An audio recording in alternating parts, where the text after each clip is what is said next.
كل من كفر القذافي ووصفه بالكفر فهو كفر وصف، والإنسان يستتاب في حياته ولا نعلم عن حاله. لكن هنا وأنا قبل قليل اتصلت على بعض أهل العلم وقالوا يدعى له بالرحمة وأمره إلى الله، انتقل إلى محكمة القاضي فيها هو يعتبر الناس كلها كفار، لا تذر على الأرض من الكافرين ديار،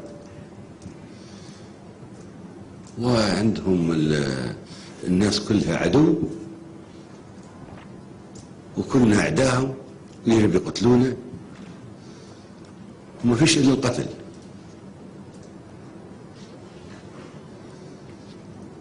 وهذا اللي جعلوا أصابعهم في أذانهم واستغشوا ثيابهم وأصروا واستكبروا استكبارا بالضبط.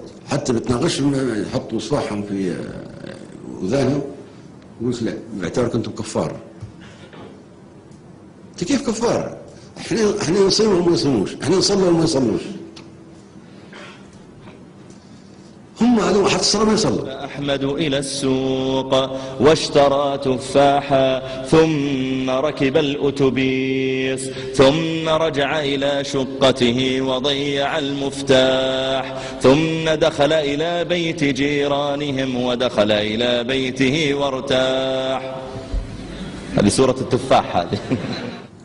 والله هذول الدراويش الفقهاء حتى اللغة العربية ما يعرفوها ولا يعرفوا دين، ويخطبوا في المساجد ويخطبوا في الجزيرة ويقرأوا ويفتوا والشريعة والحياة، وهو حاجة تضحك والله، حاجة تضحك. السذاجة الجهل داير عمايم فوق بهايم. كل إخوة